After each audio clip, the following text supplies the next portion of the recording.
माझा एक क्लायंटचा स्टॉक मार्केटमध्ये खूप छान पोर्टफोलिओ होता आणि तो ट्रेड करून त्याचा मंथली जे एक्सपेन्सेस आहे ते तो भागवायचा.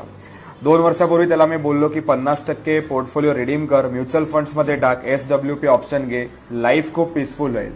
त्याने त्यावेळेला ऐकलं आणि आता तो म्हणतो that was the best decision. आता त्याचं असं म्हणणं आहे की हळूहळू सगळा पोर्टफोलिओ काढू आणि म्युच्युअल फंड्समध्ये टाकू. मी पोर्टफोलिओ तुम्हाला लाईव्ह दाखवणार आहे.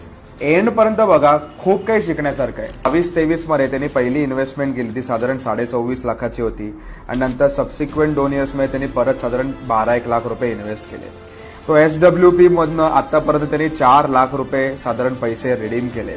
टोटल त्याचा इन्व्हेस्टमेंट झाली आहे 39 लॅक्स.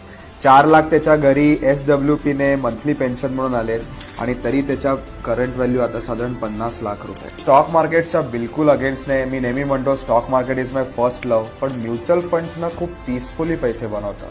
हे जेव्हा तुम्हाला जितकं लवकर कळेल ना, तेवढी तुमची लाईफ पीसफुल होईल. You have to trust mutual funds, you have to trust Rahul Kulkarni. Thank you very much.